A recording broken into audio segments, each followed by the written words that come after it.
I only have a few minutes because I'm getting ready to take my son to the fair, but I wanted to tell you guys about my spiritual encounters because I couldn't just leave you like that. So I'm going to rush. So the first spiritual encounter, I had died like 50 times, but this was the first time that I actually was conscious in my death, right? So the first time it was on meth. So all you people that think you can't die on meth, you're wrong because you can. So I did it. I was an intravenous user. So I did it and I knew I was going to die. I knew it. I'm running around the yard and I'm scared. I grab the Bible and I start trying to read it, and the words are jumping up and down all over the page. I can't read it. Well, I fall out in the backyard and I see my body laying there. And in this encounter, I see color. I see the green grass, the blue sky, the pink shirt I'm wearing. I see my niece in the doorway. I see color, but I see the scene. I see my body. And I'm like, God, please don't let my dad find me like this. I'm begging. God, please, please. Look, what about Aviana? Please don't let my dad find me like this. God, please. I will never do this again. And I hear this loud, scary voice like thunder yell, you've said that before. And my consciousness starts panicking. And I'm like, no, God, please don't let my dad find me like this. I promise, I promise. And then he lets me live. I wake up and I've done peed all over myself.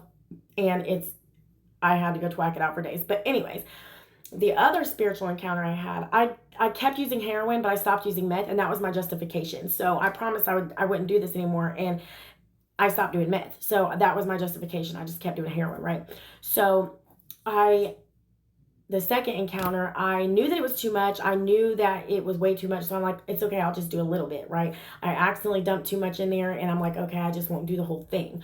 So I ended up doing the whole thing on accident, not even realizing it. And I don't even remember doing it because I died immediately. And this time I was in this dark, desolate blackness, like just desolate, lonely, miserable, dark blackness.